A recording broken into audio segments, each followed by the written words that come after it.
Welcome to the Gen X Experience, the podcast that celebrates the unique journey of 80s kids navigating midlife.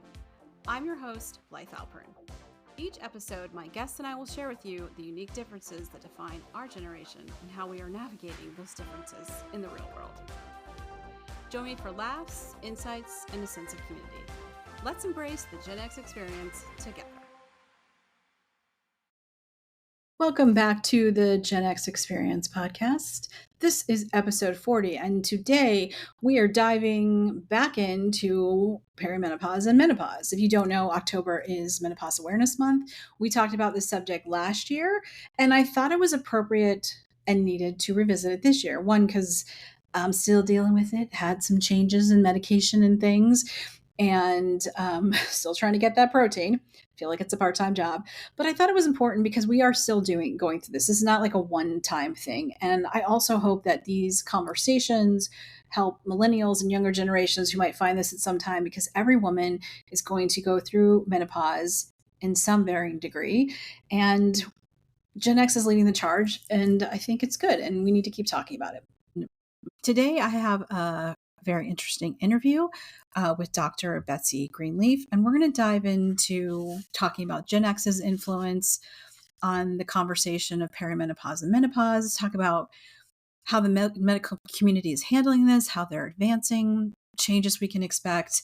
We're also going to hear about her expertise, as well as talk about why I also think it's important for men to be part of this conversation, as in so they can understand what we're going through as best they can, because let's face it, most of us don't always understand what we're going through on a daily basis. But let's learn a little bit more about my guest. Dr. Betsy Greenleaf is a triple board certified physician, pioneering leader in pelvic and hormonal health, and the first female in the United States to be board certified in urogynecology.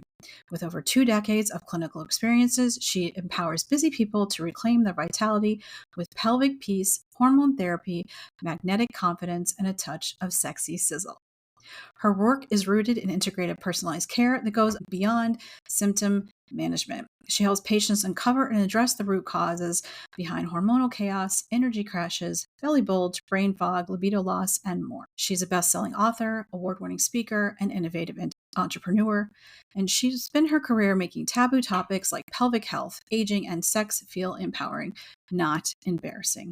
She's the founder of Femversity.com, a platform for holistic healing and professional education, and the CEO of the Pelvic Floor Store, your go-to source for trusted pelvic wellness products. You can also catch her on as the host of multiple podcasts, including Some of Your Parts, Body, Mind, Spirit, and the Health Explained Show. She also holds events like the Happy Vagina Rally, which we will talk about, and she is the best-selling author of You Were Made to Be Unstoppable, and she works as a business advisor for health education tech company House Call VR. She's based outside Princeton, New Jersey, and her clinic blends high-end wellness experiences with cutting-edge medical care, bringing together hormonal optimization, gut and microbiome healing, sexual rejuvenation, lifestyle transformation, and spiritual alignment. And she believes the second half of your life isn't about slowing down. It should be about turning up the volume on your purpose, pleasure, and power. So let's get into my engaging conversation with Dr. Betsy Greenleaf. So I'm so excited to have Dr. Greenleaf on here to talk about all things perimenopause and menopause, because Gen Xers are going through it. So are millennials.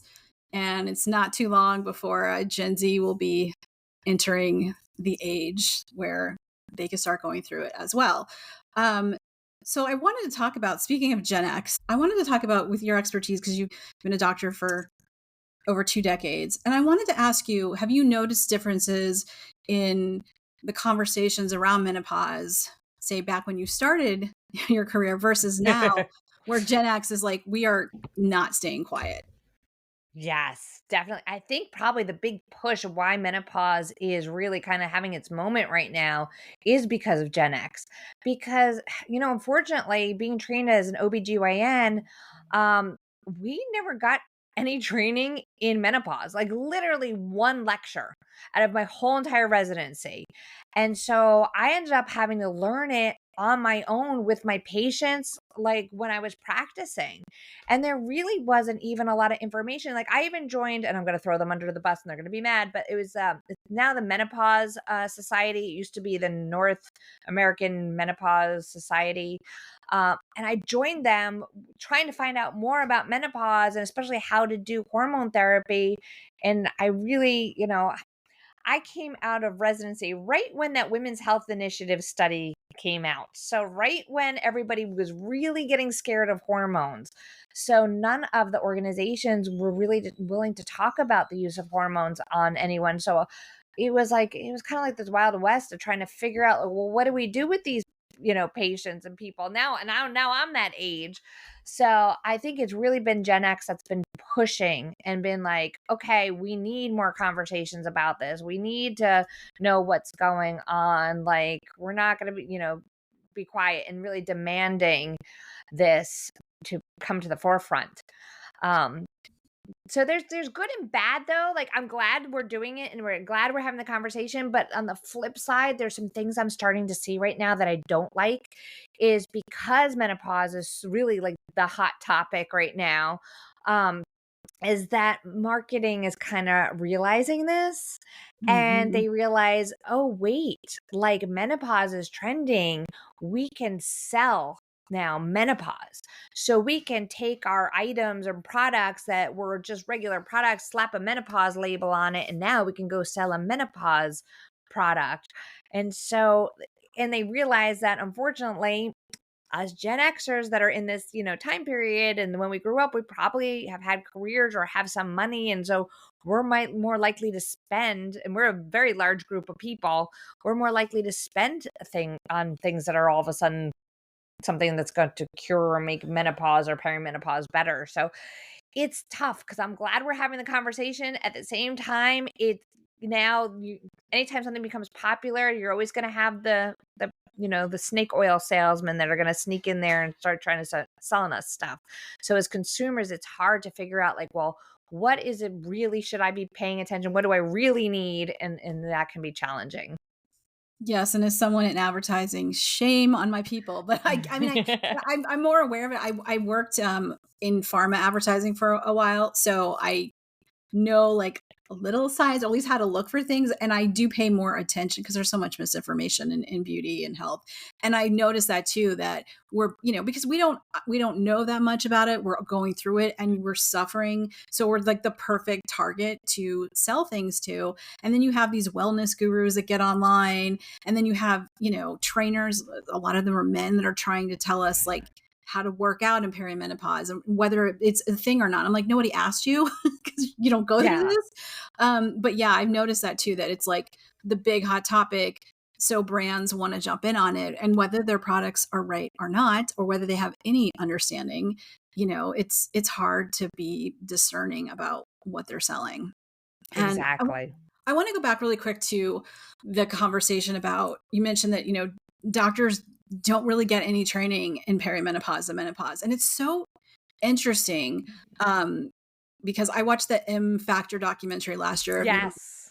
and I was like, so women matter when we're like going through puberty and pregnancy. And then after that, it's like the medical community was like, yeah, you're done. We don't care about you.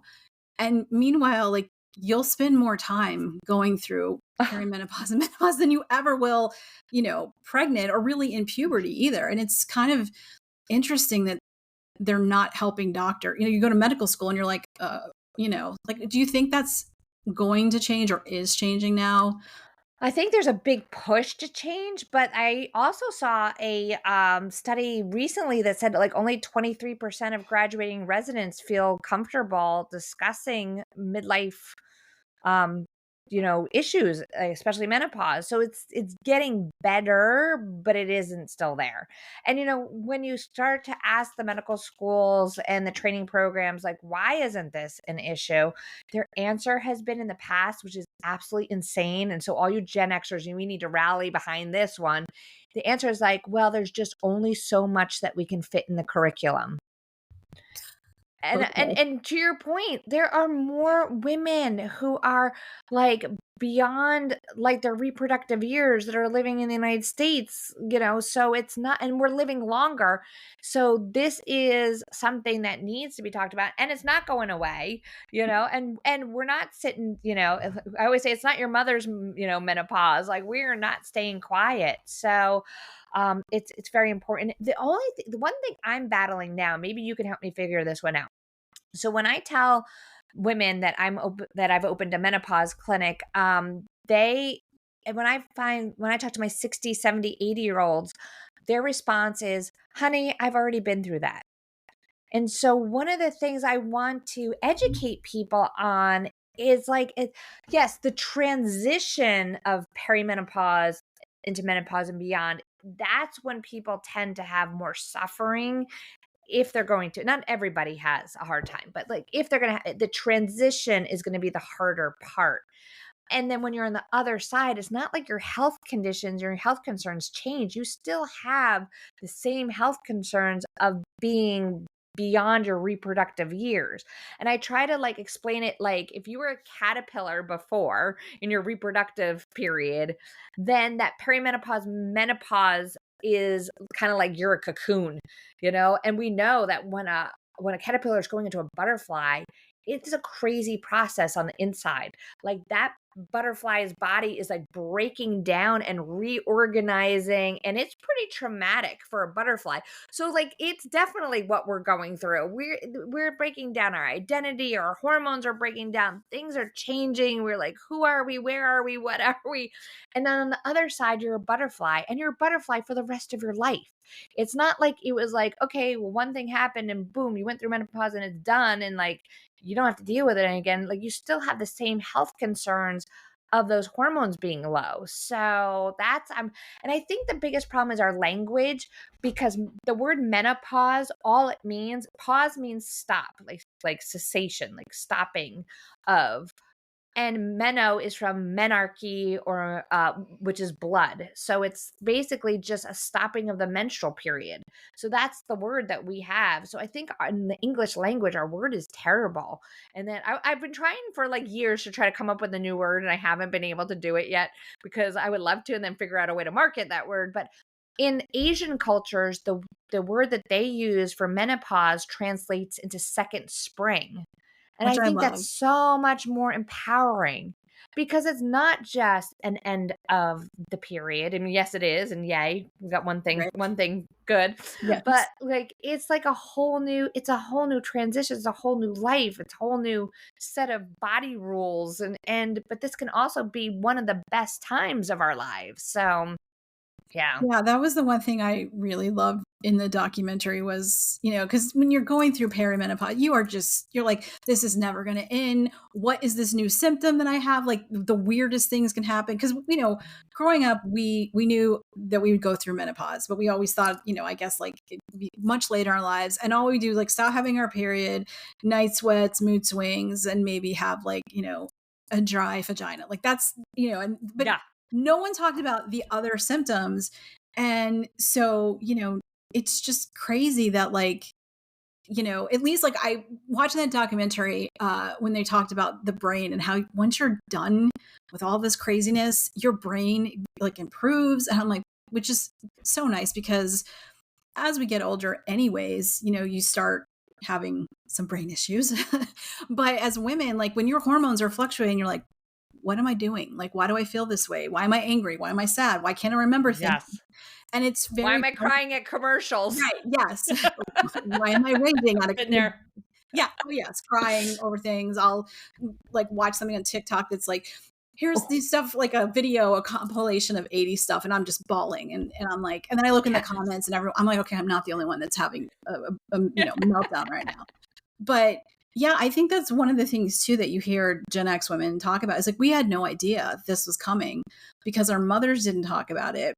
No. I don't think my mom had a hysterectomy when I think I was in 8th grade. She was having she was just bleeding all the time. So she had a hysterectomy, like a lot of women of her generation. And I do remember her, I think she was on HRT, but then had to get off of it.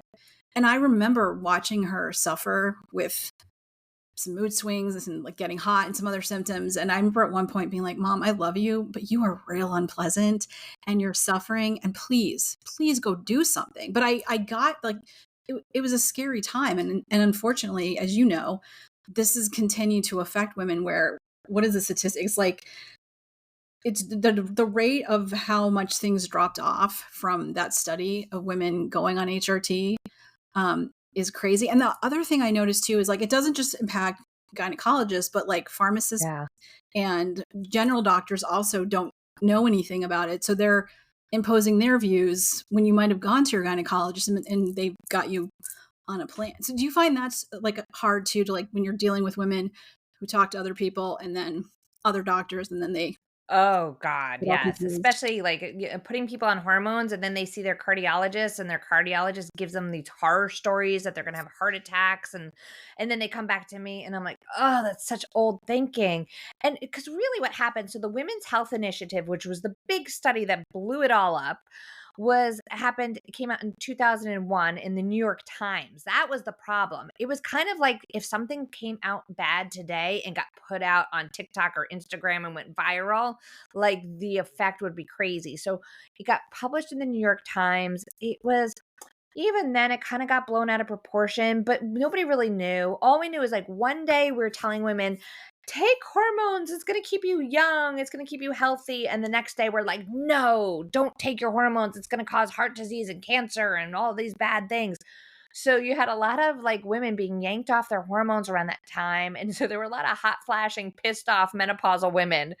And now when we look back at that study, we go, you know what? It really wasn't, first of all, it wasn't a good study. It was done on older women that maybe based on their age could have had some of these health risks. But even then, the problem in that study was the estrogen progesterone arm, which if we also look at that study, the types of hormones that were used in that study were non-natural hormones, meaning that they are not hormones that naturally occur in the human body. And also taking a step back is like, why do those hormones even exist? And they only exist for business purposes.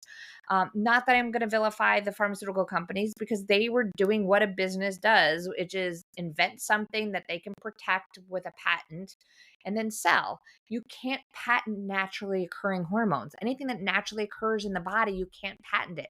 So they just took molecules and tweaked them a little bit and they seem to work in the body like hormones. So then they're like, okay, let's sell this as a hormone and we can protect our intellectual property and make money. And that's what businesses do. Um, so we now know that those type of hormones are incredibly inflammatory and that they're processed in a different way in the body, that the metabolites, what they break down into can and not necessarily, I'm not saying will, but can affect the DNA of cells, which can lead to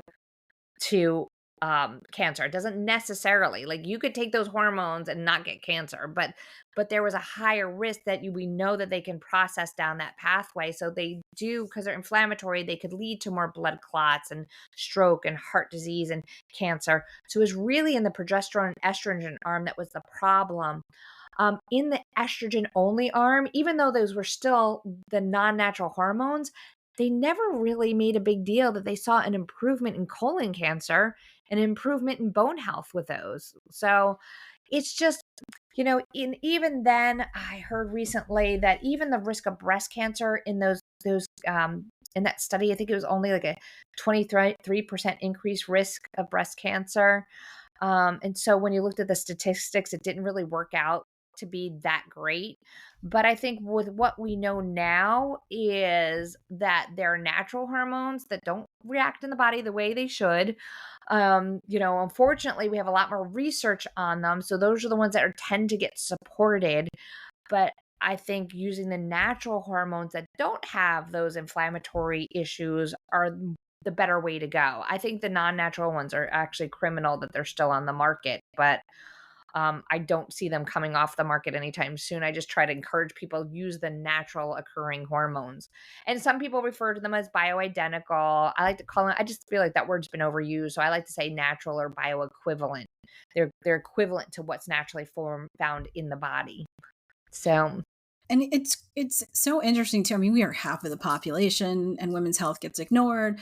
But what's crazy is realizing that, our hormones affect so many things. And as someone who is high risk for colon cancer, my mother died from it. Her mother died from it. It's rampant in my family. I want to reduce my risk any way I can. And like, I know that being perimenopausal increases that risk and increases heart disease. Like, it's so frustrating when you're like, great, I finally reached an age where I give 0 Fs about certain things, but I have to worry about my health so much more. And it's just, meanwhile, you're going through all these insane symptoms, and it's really scary and frustrating. And that study did such damage. There was an article I saw yesterday on CNN, and a doctor was saying, like, it's one of the most damaging, and I've seen other doctors say it's one of the most damaging studies for women's health ever, because it just it scared everyone, it confused everyone. And now as Gen X, like, we're still trying to, we're still battling that. And you do see women going, I'm on it, it's the best thing ever, HRT. And then you see some women going like, oh, I'm just going to go the natural way. And I'm like, I mean, do whatever's right for you. But Yeah. And I do think it's a personal decision, because I've seen on social media, there's both sides. There's like the hormone police that are like, everybody should be on hormones. And then there's the natural police that are like, no, why would I put something? And I'm like, listen, that's the best thing. You have the choice. yeah, So like, I am definitely here to support people either way. I will tell you, having trained as a traditional doctor, it was funny because I had a hysterectomy when I was 41. And this was not too many years, or probably about 10 years after the WHI came out. And I remember too, I was like, I'm not going on hormones because I don't want to get cancer, because I didn't bother to look into it. I just knew what I was being told.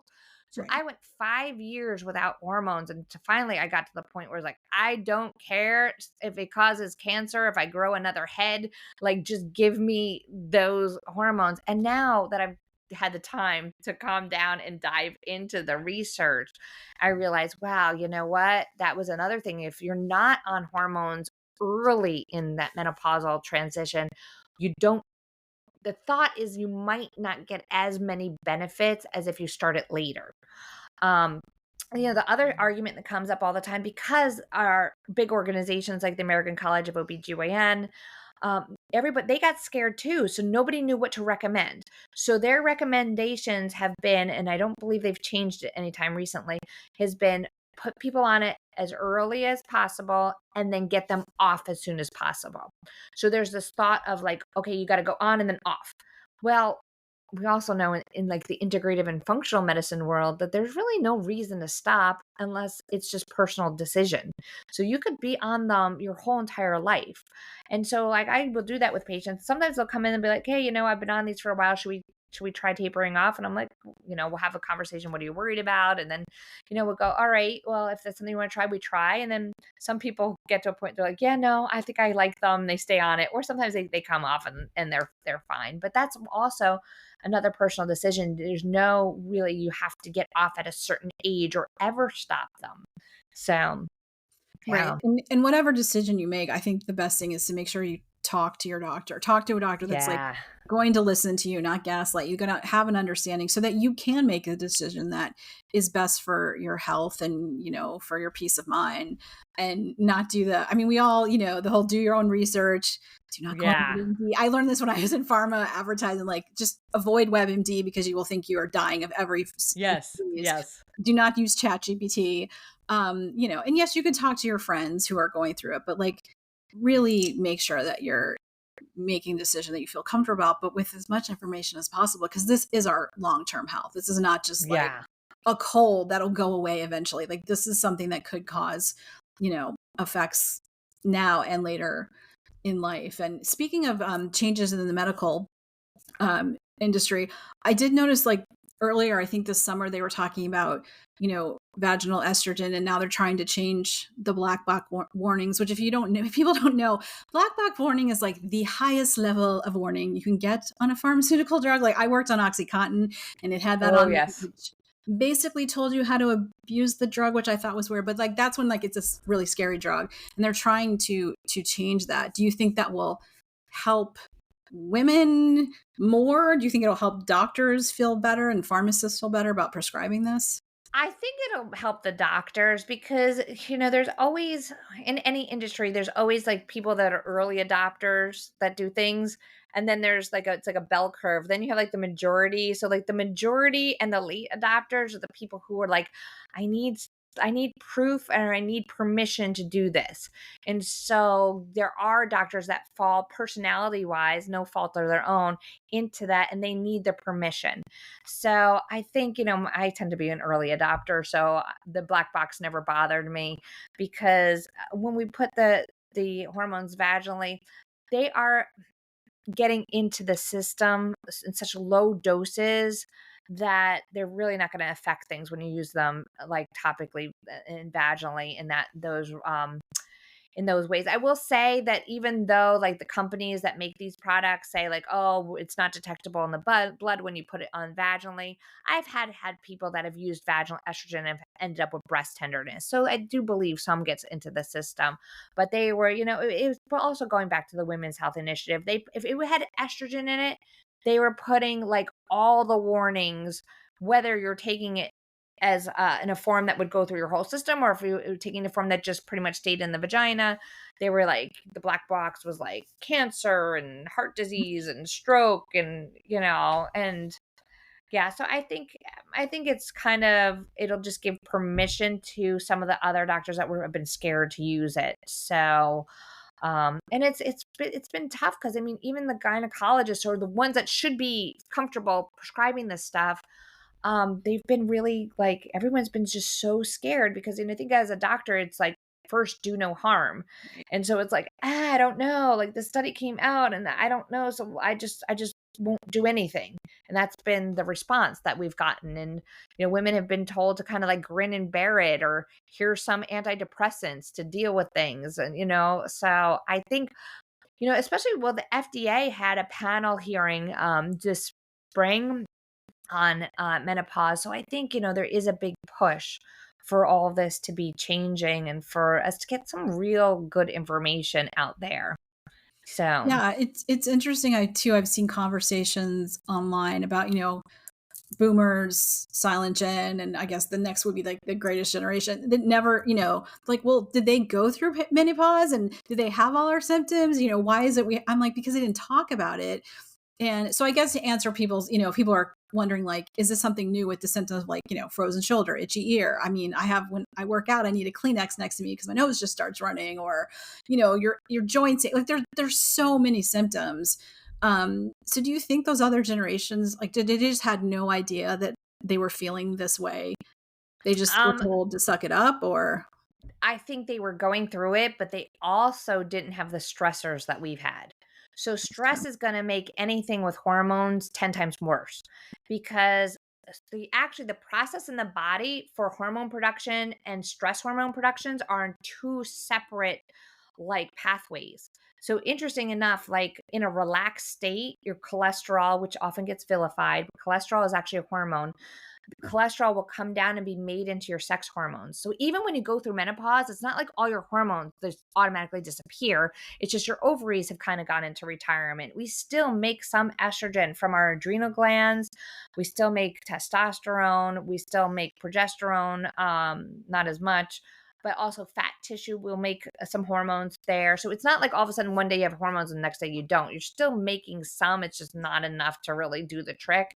But all that has to happen in a nice relaxed state. So if we're stressed, that cholesterol will come down that process and it will go down a different pathway and make cortisol.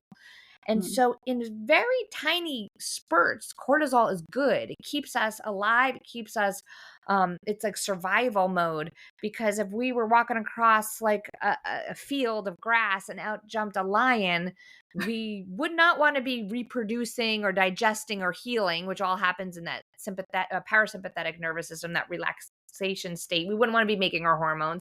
We want all our blood and energy going into our muscles so we can fight that lion, run away really quickly. And then when we get to safety, we're supposed to go back into that relaxation. So one of the problems I think nowadays, probably more so even starting with Gen X, is the level of stress in the world is a lot different. So you're already starting off in menopause, and for men they get andropause. They start having their own changes too. you're already starting with a decreased reserve. So now you're adding stress onto that, and any little hormones that you could potentially be made are getting kind of flipped over into cortisol. So you have that. So our symptoms may be worse. I do still think that, women were having the symptoms, no problems, but there's some other factors that are different in the world today, like the level of stress, um, the fact that people are being exposed to light. Light affects sleep. So our computers, our tablets, our phones, artificial light, that's going to affect sleep, which is a stressor and which can affect our Mhm. hormones. Inflammatory foods. We didn't really see some of the health issues from our grandparents or before that we do now, because our foods were so much cleaner.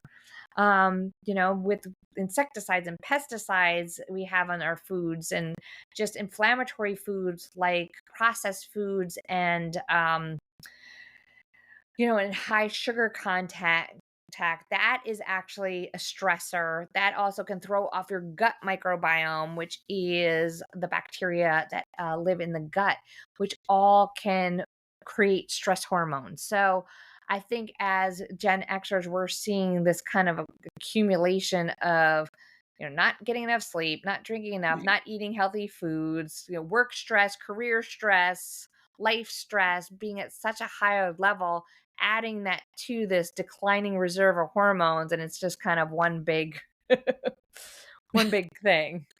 Right. And then when you realize you're in perimenopause, or you start having the symptoms of like, why am I crying? Why am I mad? Do I feel depressed? And then you start freaking out, which puts more stress on you. And then you're just like, because you don't know what's going on with you. You don't feel like, I remember at one point telling my doctor, I'm like, I feel like I'm having an out of body experience because I don't recognize myself. I literally did not feel like I was in my body. And she's like, yeah, that's the lovely roller coaster of perimenopause, but it just makes you more stressed, which isn't helpful. And then palpitations can the hormones, they can cause palpitations. I remember getting palpitations like when I was going through that stuff, and like panicking. And then you panic, you're like, oh my God, am I having a heart attack? Am I gonna die? And like to find out it was hormonally related, that you can get some heart arrhythmias. And it was like, ah. Right. Yeah, because like my cholesterol has been high since I've been in perimenopause. Like once I started treatment, like it's been going down because my doctor's like, I'm kind of concerned. And then I'm like, I went in, not that I'm a doctor and I'm not, but I went in and looked at my results for my blood work. And I'm like, okay, it's going down every time. So I wasn't on therapy. Now I am. And I'm like, I'm not going to freak out. But if you start looking into stuff, and then, you can really freak yourself out. And we are, like you said, we're under stress from the world. And yeah, our grandparents and great grandparents, they weren't going to giant grocery stores to get their food. They were going to a butcher, and the produce, like, and then afterwards, like, I think World War II, we started doing more of the processed food to make it easier because women were starting to work, et cetera. And sometimes the advances we do are actually not helpful. Exactly. Exactly. Not at all. Then sometimes because of that too, you see, people are like, the wellness gurus, or, the influencers who think they know stuff. Like they take the stuff and they run with it and have you freak out and say, stay away from chemicals. And I'm like, okay, but everything's a chemical. You So how? can't. And that's, I made the mistake. There are some there's I like to do testing, but there are some companies that will test your environmental toxins, and it's probably one of the worst tests I ever did on myself, because I came back elevated for all these crazy and it was like, what do I do about this? So there are some things that can be done for them depending what they are, but in some ways you're never gonna, in today's like post-industrial world, there's forever chemicals. There's gonna be stuff that we just can't get away from. In fact, I can't remember. Oh my God, I can't believe I'm blanking out of this. But there was something I was reading, because I'm actually doing my 4th board certification right now in integrative medicine with Dr. Andrew Weil, and we had a chapter on toxins. And I'm blanking out on this is probably my menopause brain, but I'm blanking out on the name. There is some chemical that we as Gen Xers were exposed to that people after us were not exposed to. And Mhm. so that you can actually chemically identify a body, um, based on the levels of this chemical. Like, let's say you like came across, I don't know, like God forbid, a dead body in a field. You could basically chemically discover their age based on how much of this chemical was in their system, Oh, because wow. it was only a chemical that was being produced during that Gen X time. So I was like, oh great, another Great. fun thing. You know? I know, I joke sometimes, I'm like, I think boomers and silent gen were trying to kill us. We were like social experiments. Like, our playgrounds were definitely hazards. They're like, well, if they're Oh fine. gosh. Yeah, because every And generation after, I think it's, survival of the fittest. If we right? could survive the playground, we're good. We If didn't have we could have helmets. Like, we survived, yeah, no helmets. If we could have survived drinking like garden hose water, we're probably fine. not to mention the amount of alcohol we drank. Like, some of us started in high school, some of us, I mean, I waited until I was but like in college, the things that we were drinking, like the fact that I Oh always my joke the fact that god. I even have hair on my head from all the stuff we put on our bodies, and like Oh, I the know. things we were I using know. to like clean our skin and what, like yeah, I'm sure one day they'll be like, oh, Gen X, this is why we're so small, because we were test subjects for, and the Yeah. millennials and Gen Z and Gen Alpha, like they benefited from that. Although I would still be grateful to grow up in the 80s and 90s where there was no cell phones and, I know. Life No proof. 360. Yes, no proof. And if there are pictures, either we've torn them up or they're hidden, or everyone should put in their will, if you find any pictures from me as a teenager, destroy them Just immediately. do that. But Yes. I yeah, know. I'm it is crazy how, yeah, if you start to think about how many things we're exposed to, not just in our food, but just like sitting in a room, like you will lose your mind, and it's Yeah, better not to yeah. go down. And there's only so much you just gotta take a deep breath and just go, "You know what? I can only do what I can do, and so let me work with what I have, and I can't go get rid of all the pollution." Right. Or God forbid, like, you know what the worst thing, they're saying now? I mean, we grew up with fire retardant in our beds and in our pajamas because they were worried about kids, like, catching on fire in their sleep. I don't understand this, but, like, apparently that fire retardant was, like, incredibly toxic, and they took it out of all the bedding and in pajamas, but that's what we grew up with. I Like, mean, you yeah, I know? remember them like we all thought we were gonna either be swallowed by quicksand or spontaneously combust. Like Yes. I What? You know what? Actually, that's so funny you bring that up. But what is the quicksand thing? Like, I remember as a kid being super fearful of quicksand because I remember it being in every like cartoon or superhero thing. Yes, and I grew up in Florida, so we go to the beach, and sometimes certain parts of the sand would just be, and we're like, "Oh my god, is this quicksand?" Or you'd, like, be walking in the woods and you'd see a bunch and you're like, "Is that quick?" Like, yeah, we probably were born stressed because we just, Yeah. life's not fair, suck it up, we don't wanna hear, like, your feelings don't matter. So, I wouldn't be surprised if Gen X, like, our perimenopause symptoms are worse because we are just at our max stress pretty much all the time and have been Yeah, since yeah. childhood. This is definitely where relaxation techniques come in handy, but, the worst thing somebody could ever say to you is just relax, because like, you're just gonna be like, "Really?" Like, I'm just but, one of the things, a simple tool, and Dr. Weil teaches this a lot in his fellowship, and he talks about it all over the place, is breath work, and it's amazing, like, just the power of the breath, and, like, I give him credit because I don't wanna steal his ideas, but he uses something called box breathing. Mhm. We're just actually taking like, inhaling for a count of 4, exhaling for a count of 4, holding it for a count of 4, and then well, I did that wrong. Okay, yep. Inhale for 4, hold it for 4, exhale for 4, and then hold it for 4. And so doing that even just 3 to 4 times can throw you into a nice relaxed state. So, problem sleeping at night, you can do that. So, something that simple, and it's free. And hot flashes, Yeah. it's great for hot flashes when you're in the middle of one too, to kind of calm them naturally. They've actually done studies on breath work and hot Well, flashes, and you can stop it. I So, I've only luckily only had a few hot flashes over, and they've been like situational. I was in the eye doctor once, and the guy was being such a jerk, and I literally thought my body was on fire, and like just from like my stomach, and then started creeping up, yep, and my flight or flight, I wanted to run and punch him at the same time. I yep, basically told him his bedside manner sucked, but like it was the worst feeling because you feel like someone just flipped a switch and you're on fire, and yeah. you're like, what's going Oh, yeah. on? And then you're trying to calm yourself down, and yeah. So I feel, yeah, for women that go through it all the time, like I can't. imagine having to deal with that. Well, speaking of men who do have their own issues as they get older, but I've started to see some men get online and talk about what their wives are going through or their girlfriends are going through to try to help other men understand, because we're not always so pleasant to be around. Yes. We don't know what's going on. But do you think it's important that there is some education towards men so they can start to understand what's going on with the women in our lives and not be offended when we're like, please get away from me. You're breathing your existence, you're chewing, Yes, yes. you I've been there. Yeah, I think it's really important. In fact, actually, I don't know when it's coming out, but I just filmed a documentary in Costa Rica this summer on menopause. It'll be on the it'll be put out online. It's RAVOKE.com. It's a health network.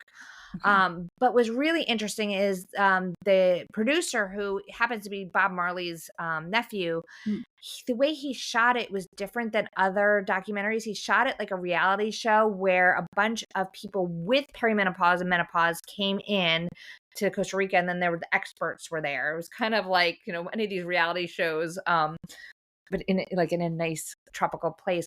But they actually brought in one of the male producers. He actually was online, and it was really interesting. At first, I'm thinking to myself, he's a sweet man, but at first I was like, what are you doing here? We're talking about menopause. Like, why are you here? But it was beautiful because he was there because he doesn't know what to do with his wife. His wife is going through this stuff. She unfortunately was invited but didn't come. She did not want to come. So he was there like to get help, because he's like, I love my wife. It's like dealing with an alien. I don't know what to say or what to do, and everything I say, I get my head chewed off, and it was really interesting to see things from his perspective. And I was like, yeah, you know what? I think that, the menopause topic is really important for men to understand too, because if they're not married or have a girlfriend, they have a mother, they have a sister, they have an aunt. Somebody's going to go through this. And so having people understand it, I think is really good, just society as a whole, for everybody to understand it and to support it, and for it to be talked about like it's normal. I mean, like, growing up, we never heard about menopause, but like now the next generation, they're going to be hearing it, and they, like, right now I got 20 something year olds that are saying to me, like, I don't know what menopause is, but it sounds really cool. Like, they're like, menopause is hot right now and we can't wait to get to menopause. I'm like, what? Really? Like, like, okay, but it's like, I think we're changing some of the talking about it. There's more of an understanding. There's also trying to get away from some of the doom and gloom, because I think some of the doom and gloom that's out there is really to sell products, because unfortunately, if marketing, the way you sell products is you got to make something an enemy.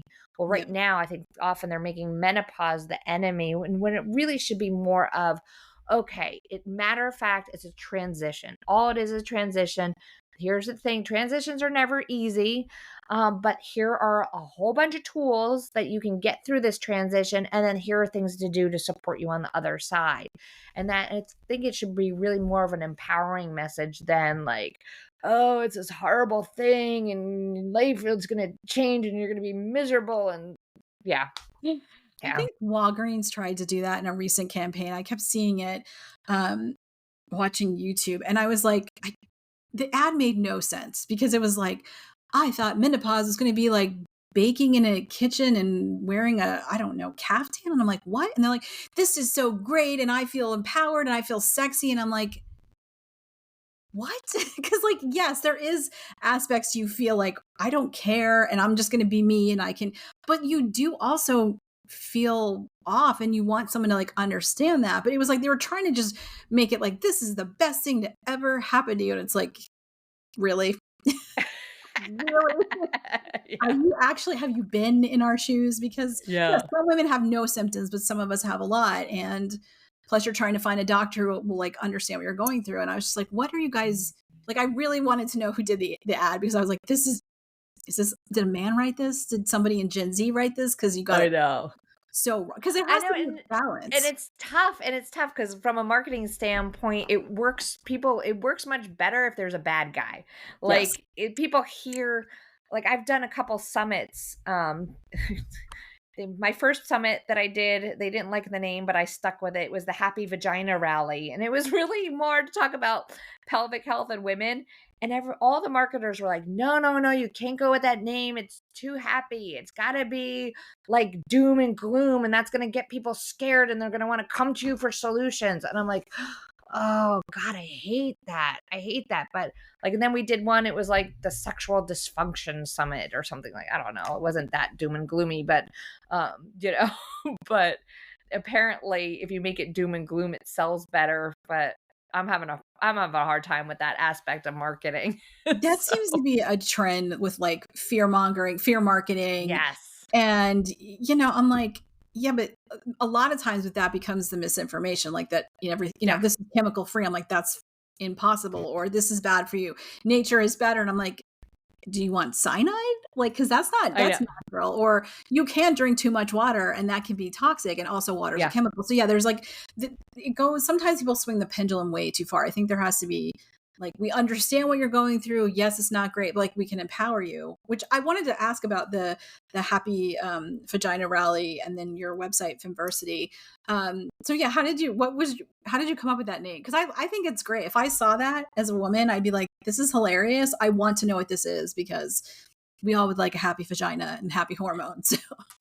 Yeah, yeah. So I mean, like, the Happy Vagina Rally was just like, I really wanted to kind of get people talking about pelvic health. I have the pelvic floor store where I sell pelvic health products. And I just kind of like the fact that kind of rhymed. And that came out of the fact that patients were asking me what what products they should be getting.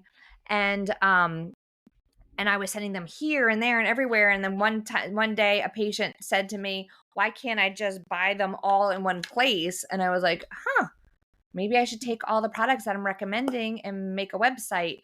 And the funny thing about that is, at the time, I didn't know you could hire somebody for that.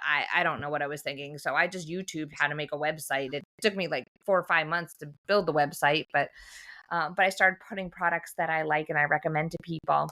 And then Femversity was or is an education website. So I'm trying to start putting education. I only have a course. I only have 2 courses on there right now, but I have the happy, what is it? The vagina refresh, reboot is basically how to, it teaches people how to easily get rid of urinary tract infections naturally and vaginal infections, and have their vaginas feel better. So it's just like an 8 video course, because I was like finding that there's so much misinformation out there. I'm like, okay, let me make these little mini courses and put them out there, and then I have one out on there for health practitioners about how to read and interpret gut microbiome, because of how much the gut is actually involved in our overall health and wellness, from anything from chronic disease to obesity to sexual dysfunction. Because if our gut microbes are off, we can actually tend to have a lower sex drive. So it's not always hormones. So that's the thing I'm finding, that if we give people hormones and we're not dealing with their stressors or their gut health, the hormones don't work as well. So Yeah, it's yeah. kind of a whole body. It's not just medicate. Like it's a whole thing it's holistic, it's pharmaceutical, it's a whole, because it's not just that we can, I mean, granted, I feel like if men went through this, there probably would be a magic pill that would fix everything. Yeah.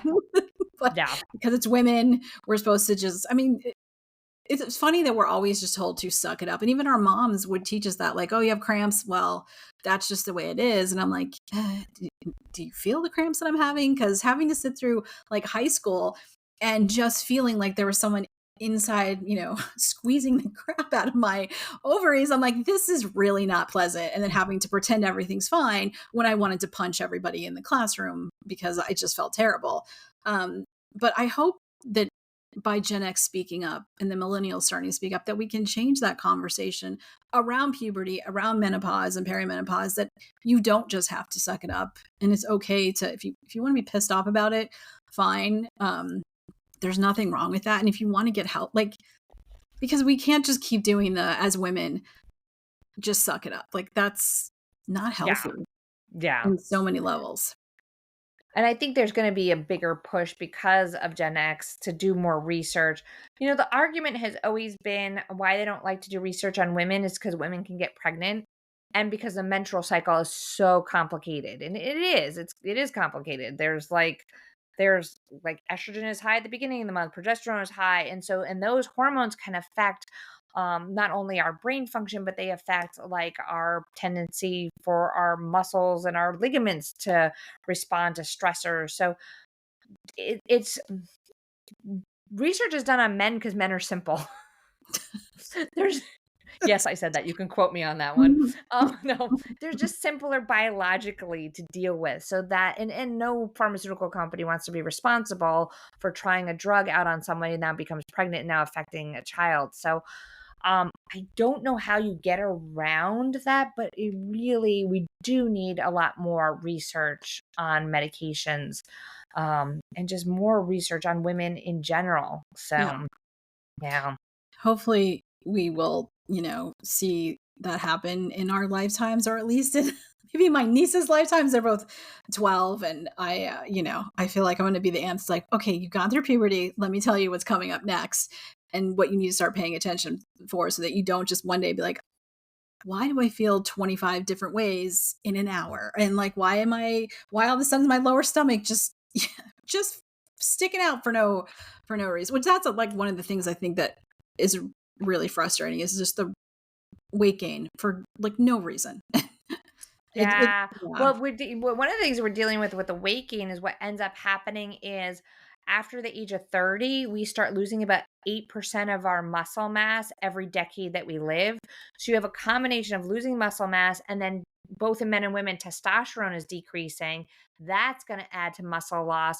And muscle is a more metabolically active tissue. And so it basically helps us. Muscle burns more calories. So we're losing that.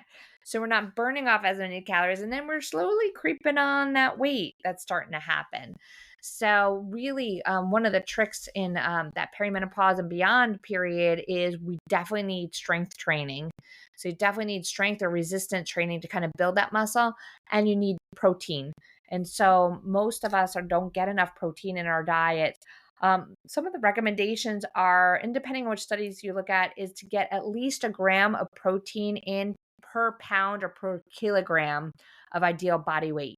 So I usually shoot for per pound. So like my ideal body weight, which I'm not at, I'm probably about 25 pounds over my ideal body weight, but my ideal body weight is about 130 um, pounds from my height. So I should be getting about 130 grams of protein in a day, which becomes pretty much a job.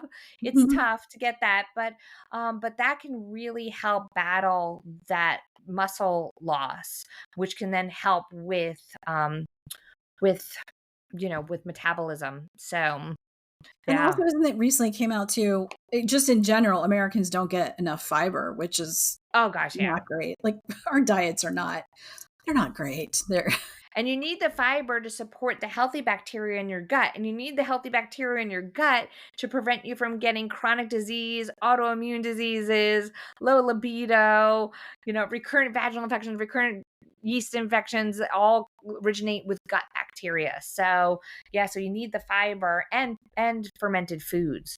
So we yeah. don't get enough fermented foods in our diets. And some people don't tolerate fermented foods like kombucha or kimchi or yogurt or kefir, but if not, like then taking a broad spectrum probiotic, meaning a probiotic that has many, many, many different types of bacteria in it. Yeah. And the strength training, I wish I had started it when I was younger. Yeah, me too. But I remember like being trying it, I think in college, when I was like, I don't want to get bulky because Yeah. I definitely can put on the muscle. But that was silly and now I'm like, I just for my birthday, my 51st birthday, I was like, I asked my brother and sister, I'm like, I need adjustable weights because I've outgrown my weights and I don't want a bunch of, I need less equipment, but more equipment. And I love that I have to go up in weight because I'm getting stronger. And it just feels like I did a workout yesterday. I'm like, this feels amazing. I feel so much better. I love that I'm getting stronger. I'm supporting, my bone health too, because we are at risk for falls as we get older. And if you fall, that can be kind of it. So I reckon, yeah, like strength training, it's amazing. it makes you feel so good about yourself. Yeah, and that's that, we grew up going back Gen X, we grew up during the aerobics era. I mean, Jane Yes. Fonda, Oh, yeah. Richard Simmons, and everyone was like aerobics, and the little leotards and like leg warmers. Mm, And really, not that aerobics is like we should be, and we still need that for heart health, but it's more important to be getting some of that strength training and resistance training for like overall wellness and mobility. They're not joking when they say sitting is like the new smoking.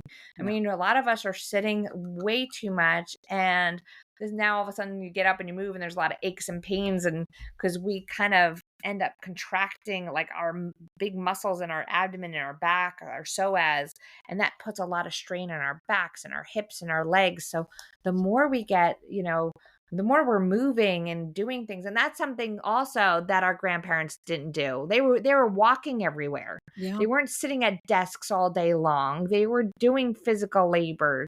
Um, so, this is another area that we're seeing with Gen X and beyond, having all these, kind of aches and pains, and then decreased mobility. And that can affect your longevity. Because listen, when I'm in my 70s, 80s, I still want to be able to move around and get around.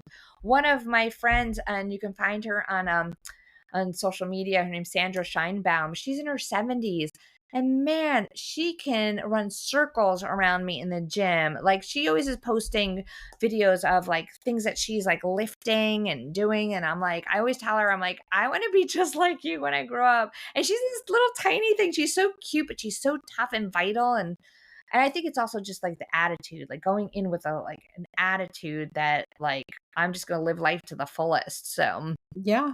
And really, we think in the Gen X attitude of, we got our, training on the playground of trying to either stay alive on the playground or like showing off all these flips and things we were doing on the metal bars or trying to avoid, well, there was dodgeball and Red Rover and kickball and all those things. And then trying to avoid the playground, fights that would sometimes happen. Like, I feel like we need to go back to our scrappiness and be like, just start, like you can just start walking, start lifting some weights. Like yoga is great for the stress and the mobility. Like just do something because you'll feel better. And yeah, like we can joke about, I always joke that I can lift all this weights and then I go to sleep. And when I wake up in the morning, I'm like, trying to yeah. walk my feet or not. I'm like, what? Why is it I can lift these heavy weights, but then in the morning, my body's like, I'm sorry, you laid down for way too long and, like shuffle into the bathroom. So I think you have to have a sense of humor about getting older, but also you want to make sure, that we're living as long as possible. And because Gen X needs to be here to just annoy, we need to be here to like Yes. be loud and obnoxious and, Yeah, not and forgotten about. torture all the generations on either side of us. I think that is down my I think that is definitely my goal in life. Yeah. Yeah. I love watching when Gen Z will try to come after, Gen X online. I'm like, oh, wrong move, wrong. Yeah. Like, no one cared about our feelings. We don't care about yours. And also, we're really good at sarcasm. So you're just going to lose this battle. And it's highly entertaining. I mean, that's one of the things I'm seeing, like with my own kids right now, that they don't have, and that they're going to suffer even more so than we did. Is I remember as a kid, like getting on my bike and just going for hours. And I think about it, like there were no cell phones, there was no pagers at that time. Like, God, I just can't believe I said pager, but there was no way to get in touch with you. And I was like, I Yeah. can't believe my mom let me just go out into the world and just ride my bike for hours and hours and hours. So at least we have that. We probably were a lot more physically active when we were younger than Yeah. the kids nowadays, because I Yeah, know, because like, our I don't parents were let, like, "Go outside. Like, you're annoying me. I don't yeah, wanna hear yeah, you. Go outside." Or if you said to your parents, "I'm bored," my mom would be like, "I'm not your entertainment committee." And then she's like, "I'll give you something to do." And you're like, "Nope, nope, I'm good." Because that would be chores or something you didn't wanna do. So, yeah, but it's true. Kids are so attached to you know, their phones and their tablets, and, um, they're not getting as much activity as, and we had we to were use our forced to get. imagination, like we had to use our Yes. imagination a lot more. So we need to go back to those. We need to really go back to those skills that we had as kids, because that's what's going to keep us young and healthy for a long time. So Yeah, and, kids are struggling with learning and, like, they're behind in reading because they don't have like, my niece and nephew, one's in high school and one's in junior high.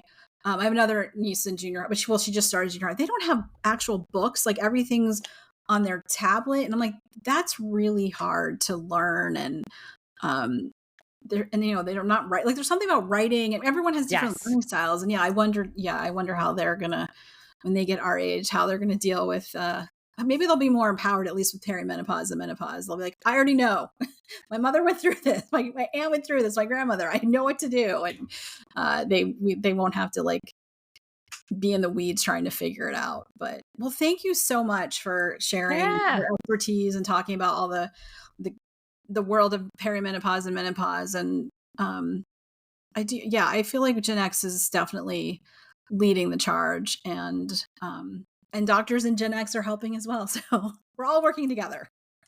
But I will include all of your information in the show notes. But is there any particular place that's like, if people want to connect with you or find out what you're up to, like where's the best place to send them? Yeah, I am all over social media. In fact, actually, I forgot to post today, but usually I post every single day in one form or another. I was not smart enough to make my name the same across all platforms. But if you look up Betsy, Betsy Greenleaf, you'll find me. I do have a couple different ones. I have like a couple different ones on Instagram because I split it into women's health and men's health. And same thing on TikTok. I have the women's health and the men's health one. Okay. But you can find me on any platforms. At pauseinstitute.com, that like menopause, it's PAUSE Institute. PAUSE Institute.com. I was like, wait, did I spell that right? Pauseinstitute.com. There is a hormone quiz, a free hormone quiz where you can kind of get a basic understanding of where your hormones may be and whether you need to see somebody or not. So you can take that for free there. Also, pelvicfloorstore.com. I'll give you a coupon for 10% off. It'll be Gen X will be the code for 10% off. And there we have everything from healthy lubes to intimate devices to supplements for bladder health and lots of other fun things on that website. And you also have some, have your own podcast, right? Several that you're on. And in fact, actually, I'm in the middle of starting a new show called She Said, which will be out soon. Oh, and I always forget, I produced a menopause rock album. I always forget about this. So it's called Menopause Memo, and you can find that on Apple and Spotify and anywhere that you listen to music. So perfect. Well, I will include all of that. That was definitely a Gen X move because we were sitting around going, there's not enough. There's no music out there supporting us in midlife, especially through menopause. And we were like, there should be more menopause music. And it started as a complete joke of my friends. And then I was like, I'm going to figure out. That's the problem, is every time there's a challenge, I'm like, I'm going to figure out how to do that. So we produced and put that album out there. So and people are actually listening. So I mean, we need more music that we can like rock out to and be like, this is how I'm feeling. This song is perfect for that. Yeah, and it's not I have to say it's not the most perfect album. I'm like, now that I've figured out how to produce things a little bit better, because we were doing some of the mixing and stuff ourselves. It would kind of, I'm starting to think it's probably time for another album that'll come out and be even better. But yeah, stay tuned to that. You can do this. What is the series that they have, Music Now, or what was that what they had when we were younger? Or like they would put a compilation together of music. I can't remember what it was called. Or they would do like kids like would redo some of our songs. And I'm like, I don't think this is a song that kids should be singing, but have like a menopause series, because I think, that's awesome. Well, thank you again. It was so great to have you on the podcast. And yes, look for all of her information and links to everything in the show notes. Thank you so much. Thank you again so much to my guest, Dr. Betsy Greenleaf. That was such a engaging, interesting, fun conversation. I hope you learned a lot, got a lot out of it, enjoyed hearing us a little bit of reminiscing. We can't have a Gen X podcast without reminiscing a little bit about our childhood and really what's kind of, made us what we are. And it's interesting to think about, like, because of the way that we were raised and the things that we were exposed to, like why we're probably all so stressed. But I think it was really informative, and it's always nice to talk to experts and doctors in this field who really do care about women, whether they are women or not, and really are trying to move this conversation forward and help us. And remember, advocate for yourselves. make the best informed decision that's right for you, and know that, yeah, there's lots of different options, and just to take care of yourself and enjoy life so that we can be the scrappy, sarcastic generation that we are for as long as possible. Be sure to look in the show notes for the links and more information about Dr. Greenleaf. Don't forget that our book club, our first book club pick is A Wrinkle in Time. I will include that too to pick up the book. We'll be talking about it in December. So I hope that you will join me for that. And I'm not sure if I'm going to do another episode. I might do like a quick one at the end of the month, sharing where I am on my journey. If you're curious, let me know. Or if you would like to share where you are in your journey, because I definitely had some updates and changes. I'm still pushing and trudging along, getting that protein and lifting those weights. So without further ado, my fellow Gen Xers, until next time, don't you forget about me, because I won't forget about you. Thank you for taking the time to listen to the Gen X Experience. If today's episode resonated with you, please consider sharing it on social media or with a friend. We'll see you back here next time.